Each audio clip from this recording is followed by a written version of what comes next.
హైదరాబాద్ నగరంలో వరుస హత్యా ఘటనల నేపథ్యంలో పోలీసులు నిఘా పెంచారు. ఇందులో భాగంగా అర్ధరాత్రి పోలీసులు తనిఖీలు నిర్వహించారు.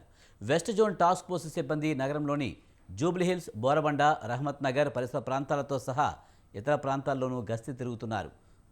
పోలీసులు బారిగేడ్లు పెట్టి యువకులను ప్రశ్నించారు.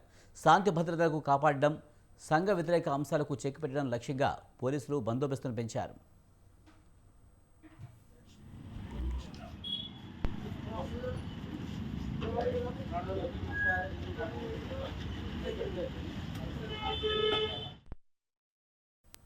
నగరంలో నేరాలను అరికట్టేందుకు ప్రజల భద్రతను భరోసా కల్పించే విధంగా పోలీసులు నిఘాను పెంచారు. పౌరులు అధికారులకు సహకరించాలని, ఏదైనా అనుమానాస్పదంగా కనిపిస్తే పోలీసులకు తెలియజేయాలని కోరారు.